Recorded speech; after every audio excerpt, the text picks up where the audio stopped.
아멘입니다. 오늘은 추수감사 주일로 지키게 되어집니다. 우리가 지난 1년 동안 하나님께서 우리의 삶을 돌보시고 필요한 것을 채워주시고 또 오늘 이 자리에 있도록 인도하신 하나님의 은혜에 감사하는 시간이기도 한 줄 믿습니다. 근데 안타깝게도 우리 주변을 돌아보게 되어지면 개인적이나 가정적이나 국가적으로 여러 가지 우울한 일들이 참 많이 있습니다. 코로나 팬데믹으로 인하고 또 경제적인 어려운 사정으로 인해서 불안하게 만드는 것은 사실인 줄로 압니다. 사업하는 사람이나 직장 생활하는 사람이나 또 장사하는 사람 모두가 이구동성으로 하는 말이 앞이 보이지 않는다, 미래가 불안하다라고 그렇게 말하고 있는 것을 보게 되어집니다. 우리가 감사절을 맞이하면서 과연 이런 상황 속에서 우리가 감사를 정말 드릴 수 있느냐 하는 거예요. 근데 성경을 보면 성경 어느 곳에도 감사해야 될 상황과 감사 드리지 않아도 될 상황에 대해서는 말씀하지 않아요. 다만 데살로니가전서 5장 18절에 보면 범사에 감사하라, 이것이 그리스도 예수 안에서 너희를 향하신 하나님의 뜻이니라 라고 말씀하고 있습니다. 어떤 상황이든지 간에 범사에 감사하는 것, 그것이 바로 우리를 향하신 하나님의 뜻이라 하는 거예요. 그렇기 때문에 하나님 앞에 나오는 모든 성도들은 어떤 상황 속에서라도 감사로 하나님 앞에 나가야 되어진다 하는 거예요. 시편 95편 2절에 보면 우리가 감사함으로 그 앞에 나가며 시를 지어 즐거이 그를 노래하자라고 말씀하고 있고, 시편 104편 100편 4절에 보면 감사함으로 그 문에 들어가며 찬송함으로 그 궁중에 들어가서 그에게 감사하며 그 이름을 송축할지어다. 이 감사는 어떤 환경이나 조건에 의해서 드려지는 것이 아니라 언제나 감사를 가지고 하나님 앞에 나가야 된다. 멕시코의 어느 마을에 온천과 냉천이 나오는 지역이 있다는 거예요. 한쪽에서는 그냥 부글부글 끓는 뜨거운 물이 나오고 또 다른 한 곳에는 차가운 냉수가 땅속에서 솟아오른다는 거예요. 그러니까 마을에 있는 아낙네들이 빨랫감을 가지고 와서 뜨거운 온천물로 빨래를 하고 또 냉수로 그걸 잘 헹구어서 그렇게 가지고 간다는 거예요. 그런 모습을 보면서 어느 외국 관광객이 안내원에게 이렇게 물었다는 거예요. 여기 사는 이 아낙네들은 참 행복하겠다고. 그리고 저들은 늘 온천과 또 냉수가 나오니까 하나님 앞에 그런 걸 주신 것에 대해서 감사하겠죠. 그렇게 질문했대요. 그랬더니 안내원이 하는 말이 천만의 말씀입니다. 오히려 저들이 불평불만을 하고 있습니다. 왜 그러니까 하니까 저들이 원하는 것이 나오지 않기 때문에 불평이라는 거예요. 빨래하는데 온천하고 냉수가 있으면 되지 또 뭐가 필요합니까? 빨래할 때 꼭 필요한 비누가 나오지 않아서 불평하고 불만한다 하는 거예요. 여러분, 사실 무슨 일이 아니에요. 이게 바로 인간의 마음이라는 거예요. 주어진 여건에 대해서 감사하기보다는 오히려 조금 불편한 거에 대해서 불평하고 원망하는 일이 많이 있다 하는 거예요. 사랑하는 성도 여러분, 감사는 어떤 환경이나 조건에 있는 것이 아니라 우리 마음에 있는 거예요. 그렇기 때문에 오늘 이 감사절을 통해서 우리가 무뎌졌던 우리의 감사의 마음을 다시 회복하는 그런 축복의 절기가 되어야 될 줄로 믿습니다. 오늘 본문의 말씀은 감사절에 제사를 드릴 때에 저들이 꼭 해야 할 세 가지를 명령하고 있는 것을 보게 되어집니다. 그리고 이스라엘 백성들은 하나님의 명령을 따라서 하나님 앞에 이 감사의 제사를 드림을 통해서 하나님을 만나는 축복이 주어지고 또 하나님께서 감사하는 저들에게 축복과 그리고 필요한 모든 것을 채워주시는 은혜를 베풀어 주시게 되는 줄 믿습니다. 다시 말하면 감사절이 하나님을 만나는 수단이 되고 하나님의 축복을 가져오는 통로가 되어졌다 하는 거예요. 자, 그러면 이 감사절에 하나님께서 당신의 백성들에게 원하시는 것, 요구하시는 것이 무엇이냐? 세 가지라고 말씀드렸죠. 자, 살펴보기를 원합니다. 첫째는 감사의 제사인 소제를 드리라는 거예요. 여기 소제라고 하는 것은 곡식을 가지고 하나님 앞에 제사를 드리는 것을 의미하게 되어집니다. 오늘 우리도 하나님 앞에 이 소제의 제사를 드려야 될 줄로 믿습니다. 왜 그래요? 감사야말로 하나님의 축복을 우리에게 가져오는 통로가 되는 거예요. 이 감사를 통해서 하나님을 만나고 하나님의 은혜와 축복을 우리가 받을 수 있기 때문에 하나님께서는 우리에게 감사의 제사를 드리라고 말씀하는 거예요. 여러분이 잘 아는 말씀인 시편 50편 23절을 보세요. 감사로 제사를 드리는 자가 나를 영화롭게 하나니 그의 행위를 옳게 하는 자에게 내가 하나님의 구원을 보이리로다 라고 했어요. 우리가 감사의 제사를 드릴 때에 하나님께서 영화로움을, 영광을 받으신다는 거예요. 그리고 그 행위를 옳게 하는 자에게 하나님께서 구원을 주신다. 이 구원이라고 하는 것은 은혜와 축복을 의미하게 된다는 거예요. 다른 말로 표현하면 하나님 앞에 제사를 드릴 때에 감사가 없는 제사, 그건 옳은 행위가 되어질 수가 없다는 거예요. 하나님은 감사하는 자의 하나님이고 감사하는 자에게 기적과 축복을 베풀어 주시는 하나님인 줄로 믿습니다. 감리교회 신학대학장을 지닌 윤성범 학장님의 간증이 있어요.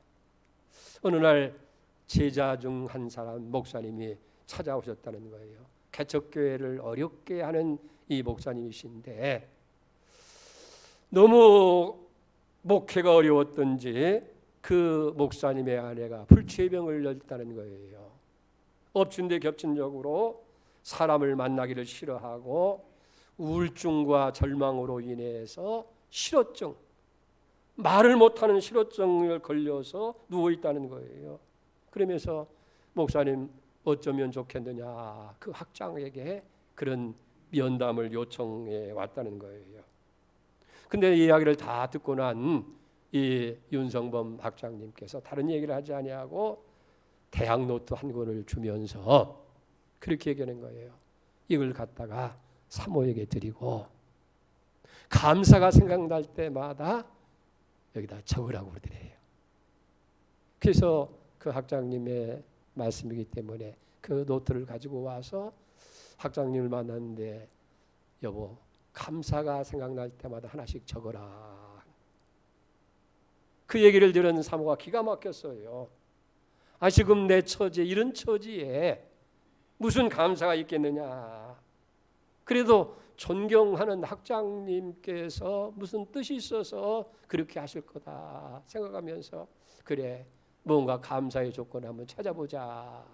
그게 하나하나 생각해 보니까 남편이 있는 것이 감사하다는 거예요.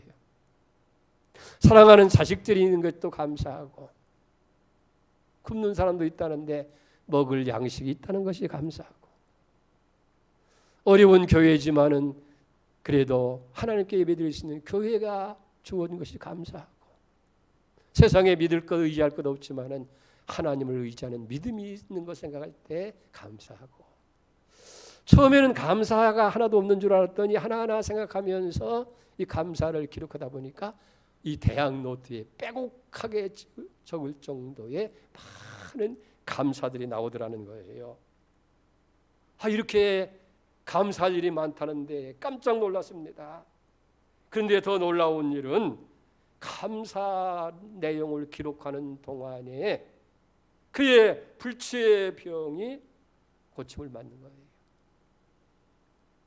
싸늘하게 식었던 마음이 뜨거워집니다. 그리고 말문이 열리게 되어지고 희망이 생기게 되어지고 그리고 불치병까지 나아지는 기적이 있었다 하는 간증이 할렐루야. 감사가 능력이에요.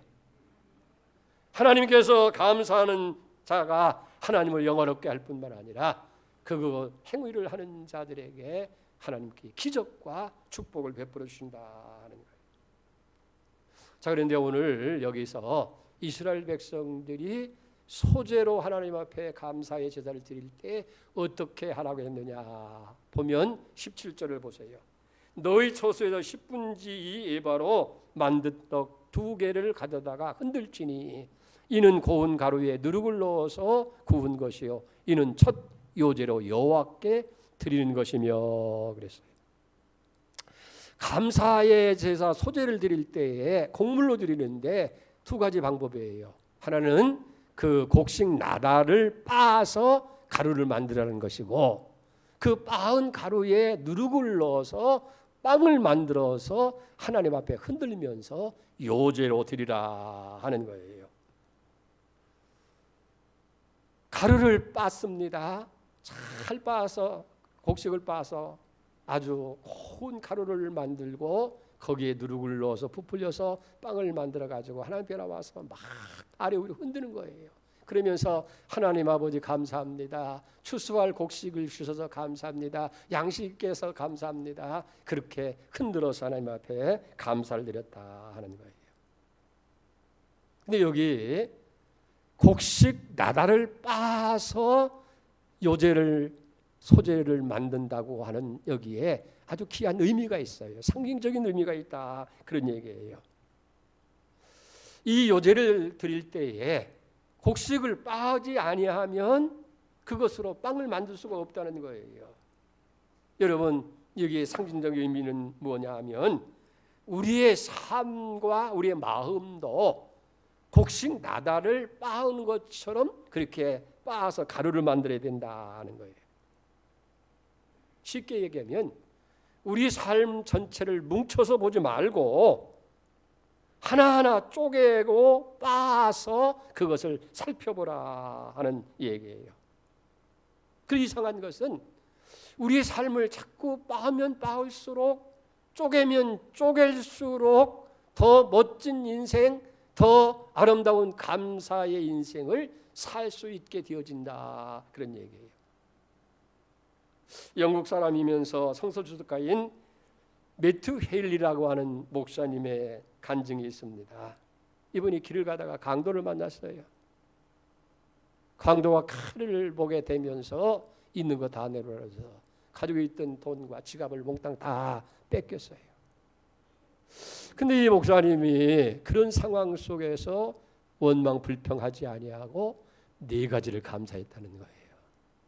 첫째 감사는 뭐냐면 전에 이런 강도 만난 일이 없었던 것을 감사하고, 두 번째는 이 강도가 지갑만 뺏어갔지 내 목숨을 해하지 아니한 것을 감사하고, 세 번째는 지갑에 있는 돈만 가져갔지 내 집에 있는 전 재산을 뺏어가지 않은 것에 대해서 감사했고, 네 번째는 저 강도처럼 자기가 강도가 되지 않은 것에 대해서 감사할 수 있었다 하는 거예요.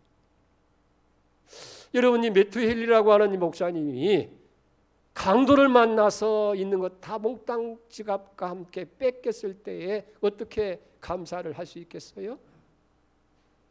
그 자체를만 보면 불행한 일이고, 뺏겼다고 하는 그런 실망감에 왜 하나님께서 피할 길을 주시지 않고 이 강도를 만났느냐 그렇게 생각하는데, 하나하나 삶을 빻아서 쪼개서 생각하니까 감사가 되더라는 거예요. 아멘이잖아요. 강도 만난 자체만 보면 원망하고 불평할 수도 있겠는데, 쪼개서 가버리니까 전에 그런 일을 여러 번 당하지 아니하고 처음 당한 것 감사하고, 저놈이 칼로 찌를 수도 있는데 목숨을 빼앗기지 않은 것이 감사가 되고, 내 전 재산을 다 뺏어가지 않은 것에 대해서 감사가 되어지고, 자기가 강도가 아니고 강도를 당한 거에 대해서 감사가 되더라. 그런 얘기예요.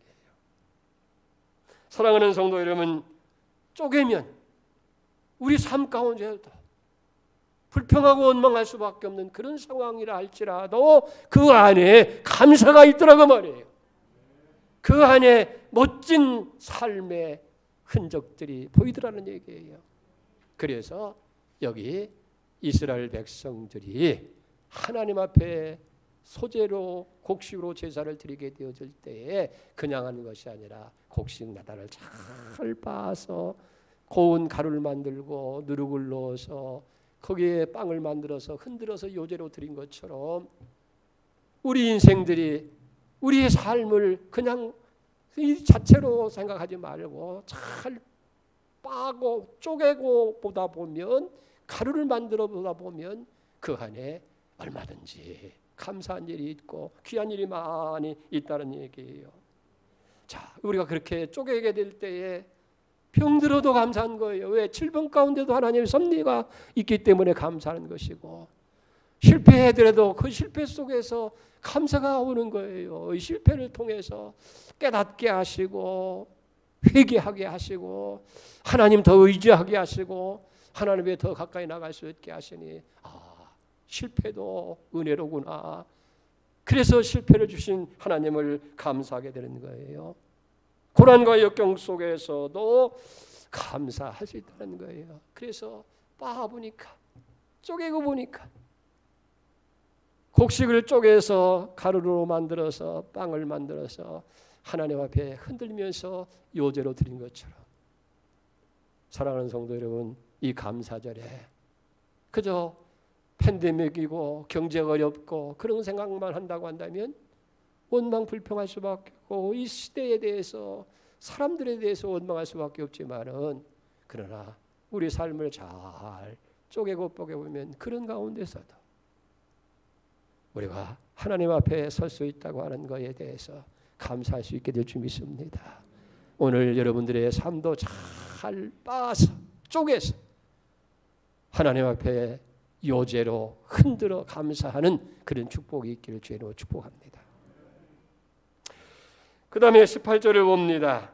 너희는 또 이 떡과 함께 1년 된 흠없는 어린 양 7마리와 어린 수소 1마리와 순양 2마리를 드리되 이것들을 그 소제와 그 전제물과 함께 여호와께 드려서 번제로 삼을지니 이는 화제라. 여호와께 향기로운 냄새며. 두 번째 명령은 뭐냐면 번제물로 감사의 제사를 드리라. 근데 이것이 여기 번제물이라고 하는 것은 뭐냐고 하면 짐승을 잡아서 그 피를 제단에 뿌리고 그리고 이 짐승을 다 불로 태워서 하나님 앞에 냄새로 제사를 드리는 것을 번제라는 거예요. 그러니까 번제물로 드리라고 하는 것은 살아있는 것을 그대로 드리는 것이 아니에요.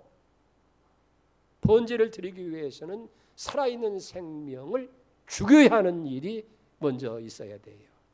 이건 무슨 얘기냐고 하면 번제는 희생이 먼저 있어야 가능하다 하는 거예요. 그러니까 짐승을 잡아서 완전히 죽여서 번제물로 희생의 제물로 드리라고 하는 것은 오늘 우리 자신을 온전히 죽여 드리는 헌신을 의미하게 된다. 나를 완전히 하나님 앞에 다 드리는 그런 헌신, 이게 번제로 드리라고 하는 의미인 줄 믿습니다. MBC 방송 앵커로 활동했고 또 MBC 인터넷 방송국 사장으로 일한 조정민 씨가 있어요. 이분이 그 화려했던 모든 걸 다 포기하고 이제 복음만 전하는 전도자로 헌신하는 그런 간증입니다. 자기는 기자가 된 거에 대해서, 앵커가 된 거에 대해서 참 감사하는 거예요. 왜냐하면 그는 남다른 분석력이 있고 또 날카롭고 예리한 판단력이 있어서 많은 사람들에게 비판 전문가로 그렇게 칭송을 받았다는 거예요. 그뿐만 아니라 사람이 참 호탕했다는 거예요. 한 자리에 앉아서 술 소주병 10병을 마셔도 끄떡 없고, 운동이면 운동, 또 사람들과 교제도 잘 사귀고 리더십도 있어서 이제 이 MBC 인터넷 방송 사장까지 되어졌다는 거예요. 그런데 어느 날 그의 그 예리한 비판력이 발동을 한 거예요. 그게 다른 것이 아니라 아내에게 행했다는 거예요. 이 자기 아내는 크리스찬인데 가만히 보니까 그냥 보통 믿으면 됐지, 왜 새벽마다 교회에 나가는 것을 보면서 의심이 생기게 된 거예요. 그래서 아마 둘 중에 하나이겠다. 틀림없이 좋아하는 논팽이가 있어서 몰래 새벽마다 만나는 게 아니냐, 아니면 그가 나가는 교회가 이단 집단일 것이 틀림없겠다 싶어서 그걸 한번 살펴보기 위해서 이제 그 꼬투미를 잡으려고 몰래 아내의 뒤를 따라서 교회에 갔다는 거예요. 이제 예배를 드리고 예배가 끝나고 나니까 다 각자 기도하는데 제자리에 앉아서 기도하는 사람도 있고 강대상 올라가는 사람도 있고, 한편에 있는데 보니까 고래고래 소리를 치고 땅을 치면서 또 눈물 콧물 흘리면서, 이게 야단 박사는데 이게 보통 이게 틀림없이 이단 집단이구나 깜짝 놀란 거예요.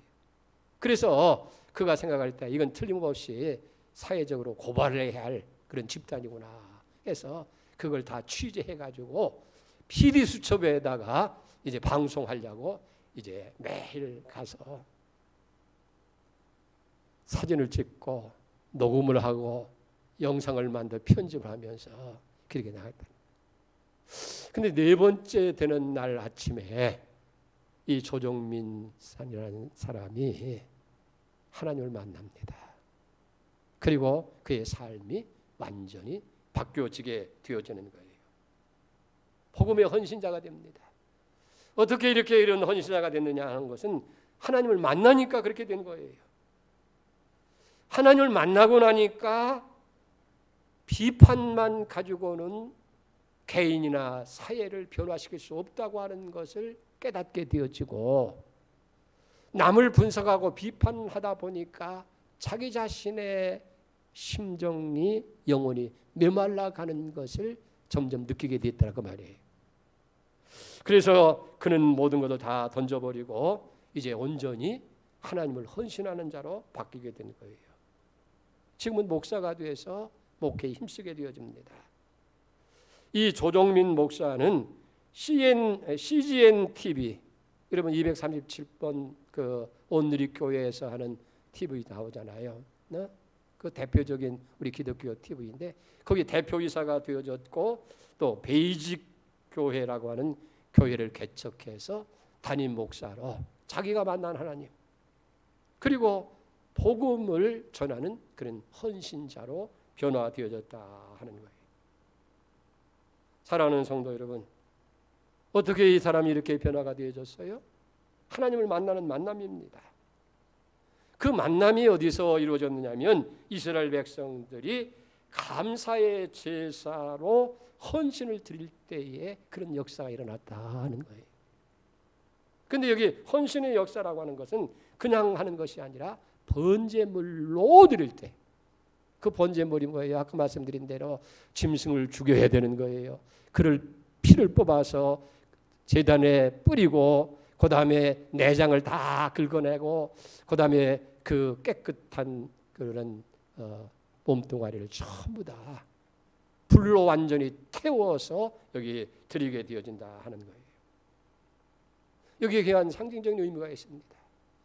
오늘 우리도 하나님 앞에 번제의 제물로 감사의 제사를 드려야 된다 하는 거예요. 내 자신을 다 내려놓고 사심도 욕심도 없이 오직 하나님만을 위해서 살겠다고 하는, 하나님의 영광만을 드러내겠다는 그런 헌신의 결단이 먼저 있어야 된다는 얘기예요. 그래서 완전히 불로 태워서 드리는 것처럼 우리의 욕심도 우리의 사심도, 그리고 하나님께 뭘 기대하는 그런 것도 다 내려놓고 온전히 하나님 앞에 향기로운 냄새로 제사를 드리게 될 때에 하나님께서 축복하시고 그것을 받으실 줄로 믿습니다. 그래서 이스라엘 백성들에게 여기 짐승을 데려다가 번제물로 드리라. 세 번째 명령이 뭐냐 하면 이제는 주님의 뜻대로 살겠다고 하는 서원의 제사를 드리라 하는 거예요. 19절을 보세요. 또 수염소 하나로 속죄제를 드리며 1년 된 어린 수양 2마리를 화목제물로 드릴 것이요. 속죄제라고 하는 것은 우리의 죄를 회개하면서 죄사함을 얻는 그런 제사를 속죄제라고 하고, 화목제라고 하는 것은 하나님과 바른 관계를 맺는 그런 의미가 여기 있어요.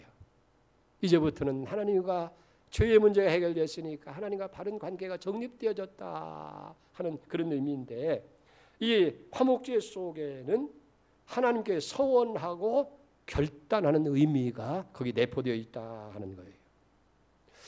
서원이라는 것은 뭐예요? 하나님, 제가 하나님 앞에 이렇게 살겠습니다 라고 다짐하고 결단하는 것을 서원이라는 거예요. 그런 서원의 제사를 드리라는 거예요. 우리가 성경에 보면 많은 그 서원의 기도들이 있는 것을 발견하게 됩니다. 특별히 창세기 28장에 보면 우리의 믿음의 조상인 야곱이 형 에서의 미움을 받잖아요. 팥죽 한 그릇에 장자 명분을 뺏고 아버지 이삭을 속여서 장자가 받아야 할 축복을 다 받고 나니까 형 에서가 노해서 이 야곱을 죽이려고 하니까 몰래 도망을 치는 거예요. 그래서 외삼촌 라반을 집을 향해서 가다가 루스라고 하는 광야를 만났어요. 해는 지고 몸은 피곤하고 그 자리에 누웠는데 꿈에 하늘이 열리면서 하늘 꼭대기까지 다닥다닥 놓이고 하나님의 사자들 오르락 내리락 하면서 거기에서 하나님의 음성이 들리게 되는 거예요. 그 놀라운 하나님을 만나는 체험을 한 후에 이 야곱이 하나님 앞에 서원하는 기도를 드리게 되는 것이 창세기 28장 20절 22절까지 말씀입니다. 야곱이 서원하여 이르되 하나님이여 나와 함께 계셔서 내가 가는 이 길에서 나를 지키시고 먹을 떡과 입을 옷을 주시어 내가 편안히 아버지 집으로 돌아오게 하시오면 여호와께서 나의 하나님이 되실 것이요 내가 기둥으로 세운 이 돌이 하나님의 전이 될 것이며 하나님께서 내게 주신 모든 것에서 10분지를 내가 반드시 하나님께 드리겠나이다 하였더라. 하나님께서 야곱의 소원을 들어주셨어요. 그리고 크게 그를 축복하셔서 아비 집에 돌아올 때는 큰 2때나 되어지는 그런 자녀가 13명이나 되는 자녀를 데리고 돌아오는 축복이 있게 된 줄 믿습니다. 하나님께서는 뿐만 아니라 소원을 기뻐하시고 소원을 지키는 사람에게 더 큰 복을 주시는 하나님이에요. 그래서 전도서 5장 4절에 보면 내가 하나님께 소원하였거든 갚기를 더디하지 말라. 하나님은 우매한 자를 기뻐하지 아니하시나니 소원한 것은 갚으라. 혹시 여러분들이 소원하는 걸 기쁜다고 우리가 다 소원하고 그냥 잊어먹으면 안 된다 그 말이에요. 갚기를 더디하지 말라는 거예요. 갚는 자에게 축복하셔요. 그래서 사무엘상 1장에 나오잖아요. 한나의 서원의 기도가 나오죠. 1장 11절에 보니까 한나가 서원하여 이르되 만군의 여호와여 만일 주의 여종의 고통을 돌아보시고 나를 기억하다 주의 여종을 잊지 아니하시고 주의 여종에게 아들을 주시면 내가 그의 평생에 그를 여호와께 드리고 삭도를 그 머리에 대지 아니하겠나이다 라고 하는 서원의 기도를 드립니다. 근데 하나님께서 그 기도를 기뻐하시고 정말 그 소원대로 이 한나에게 아들을 주었어요. 그게 사무엘이지요. 근데 한나는 그렇게 얻은 귀한 아들이라고 해서 자기가 키우는 것이 아니라 젖을 띄었을 때 하나님께 소원한 대로 그 아이를 하나님께 드리고 평생을 머리에 삭도를 대지 않게 그렇게 키우는 거예요. 소원을 갚았어요. 그랬더니 하나님께서 이 한나에게 더 큰 복을 주시더라고 말이에요. 우리가 사무엘상 2장 21절에 보니까 여호와 하나님께서 한나를 돌아보시사 그로 하여금 임신하여 세 아들과 두 딸을 낳게 하셨고 아이 사무엘은 여호와 앞에서 자라니라. 아멘. 소원을 갚으니까 아들 셋을 더 주시고 두 딸을 더 주시어서 이 가정이 더 다복하게 만드는 역사가 일어나게 됐다는 거예요. 하나님은 소원하는 것을 기뻐하시는 거예요. 그리고 그 소원의 제사를 때로 우리가 다 이행할 때에 하나님께서 더 큰 복을 우리에게 축복해 주신다 하는 거예요. 아마 이 간증은 여러분들이 많이 들었을 거예요. 2001년 1월 9일자 국민일보에 기사화된 간증 내용인데 경북 영덕에 있는 구객교회의 김상태 집사님의 간증입니다. 교회를 세운 지 오래가 되어졌고 또 시골 교회다 보니까 교인들이 몇 명이 안 되는 거예요. 아주 작은 교회입니다. 근데 교회가 오래되다 보니까 낡아졌어요. 비가 오면 비가 셉니다. 교회 재정 형편에 그 교회를 수리하고 다시 지을 수 있는 그런 형편이 되지 못하는 거예요. 이 김상태 집사님이 늘 그런 교회를 바라볼 때마다 가슴이 아팠어요. 마음이 안타깝습니다. 근데 어느 날부터인가 하나님 앞에 소원의 기도를 드리기 시작했어요. 하나님 아버지, 이 교회가 이렇게 초라하고 낡았는데 수리할 돈이 없습니다. 하나님께서 저에게 축복해 주시면 하나님의 몸된 이 교회를 제가 잘 예쁘게 수리해서 세워놓겠습니다. 소원의 기도를 드렸다는 거예요. 그러다가 성탄절이 지난 다음에 교회 행사를 다 마치고 바다에 그물을 넣어놓고 있었는데 출발하기 전에 목사님께 그렇게 부탁을 했어요. 목사님, 축복기도 해주세요. 고기가 많이 그물에 담길 수 있도록. 그러면 제가 이 소원 기도한 대로 교회를 아름답게 꾸미겠습니다. 그렇게 하고 어장에 간 거예요. 그리고 쳐놓았던 그물을 끌려오려는데 보니까 놀라운 일인 거예요. 이 그물 안에요, 이 방어떼가 수천 마리가 있는 거예요.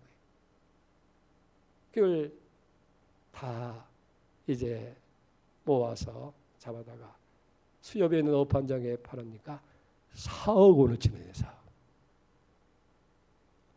그래서 그 돈을 가지고 소원한 대로 하나님의 교회를 잘 아름답게 이렇게 만들어 놨어요. 그리고 나서 며칠 지나지 않아서 또 이 어장에 나가봤더니 이번에는 그 그물에 5m가 되는 큰 밍크 고래가 걸린 거예요. 그걸 하다가 또 판매하니까 5천만 원짜리 그 고래가 되어가지고 이제는 자기 빚도 다 갚고 하나님 앞에 더 큰 영광을 돌렸다고 하는 그런 간증입니다. 여러분, 우리가 살아가다 보면은 하나님 앞에 따르는 소원의 기도를 드릴 필요가 있어요.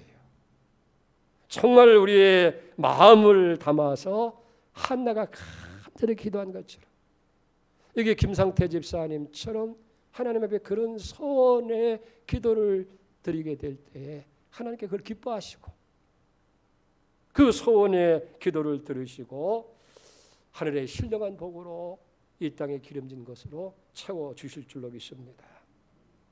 오늘 감사절을 맞이하면서 우리 무뎌졌던 감사를 회복할 뿐만 아니라 첫 번째 감사를 드리는 저들에게 하나님께서 세 가지 명령을 주신 거예요. 첫째는 뭐예요? 감사의 제사를 드릴 때에 소제를 드리라는 거예요. 소제. 이건 그냥 곡식을 그냥 드리는 것이 아니고 그걸 다 빻아야 돼. 곡식 입장에서는 빻을 때 얼마나 아프겠어요. 그걸 다 가루로 만들어서 그리고 빵을 만들어서 하나님 앞에 흔들면서 감사를 드리는 거예요. 우리 인생도 빠야 된다는 거예요. 쪼개야 된다는 거예요. 그럴 때에 내 인생의 가치를 여러분들이 느끼게 될 것이고, 내 인생 속에 스며들고 역사하신 하나님의 은혜, 하나님의 축복, 사실 외형적으로 보게 될 때는 감사할 여건이 하나도 없어요. 예배를 제대로 드릴 수가 있는가? 사람을 제대로 만날 수 있는가? 사업은 그렇고 또 자녀들의 문제 뭐 다 하면 한두 가지가 아니에요. 미래가 보이지 않지만은 하나하나 쪼개보면 이 속에도 하나님의 섭리가 있고 은혜가 있고 하나님의 축복이 있구나. 감사가 드려질 수 있다는 거예요. 두 번째는 헌신이 된 번제로 드리라는 거예요. 여러분, 번제는 희생이 먼저 있어야 가능한 제사입니다. 짐승을 완전히 잡아서 불에 태워서 다 태워는 아무 남는 게 없어요. 그런 것처럼 자신을 온전히 드려질 때에 진정으로 하나님의 영광을 받으실 줄로 그렇게 믿습니다. 그리고 소원으로 이제는 하나님 뜻대로 살겠다고 하는 그런 소원의 제사를 우리가 드려야 될 줄로 믿습니다. 소원을 드릴 때 진실된 마음과 그리고 간절한 마음으로 감사를 드릴 때에 하나님께서는 받으시고 축복하실 줄 믿습니다. 여러분, 감사가 능력이에요. 그런 말 있잖아요. 감사는, 축복은 감사의 문을 통해서 들어오고 불평의 문을 통해서 나간다는 거예요. 적은 하나하나부터 감사하기 시작하면 나도 모르는 사이에 하나님의 축복이, 건강의 축복, 물질의 축복, 이런 데의 삶을 윤택하는 축복, 하나님의 은혜의 축복이 넘치게 될 줄 믿습니다. 이 은혜가 여러분들에 있기를 주의 이름으로 축원해 드립니다. 하나님 아버지, 추수감사절을 맞이해서 주님 다시 한번 무뎌진 우리의 감사를 회복할 수 있는 은혜를 주신 것을 감사를 드립니다.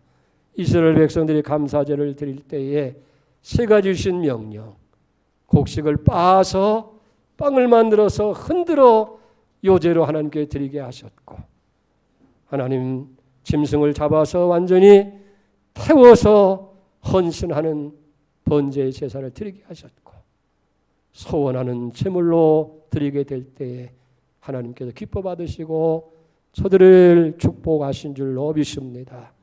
오늘 우리도 우리 자신을 빻아서 쪼개서 요제로 드리게 하시고 우리 자신을 온전히 헌신의 제물로 그리고 소원의 제물로 드려지는 역사가 있게 하여 주시옵소서. 예수님의 이름으로 기도 올려옵나이다. 아멘.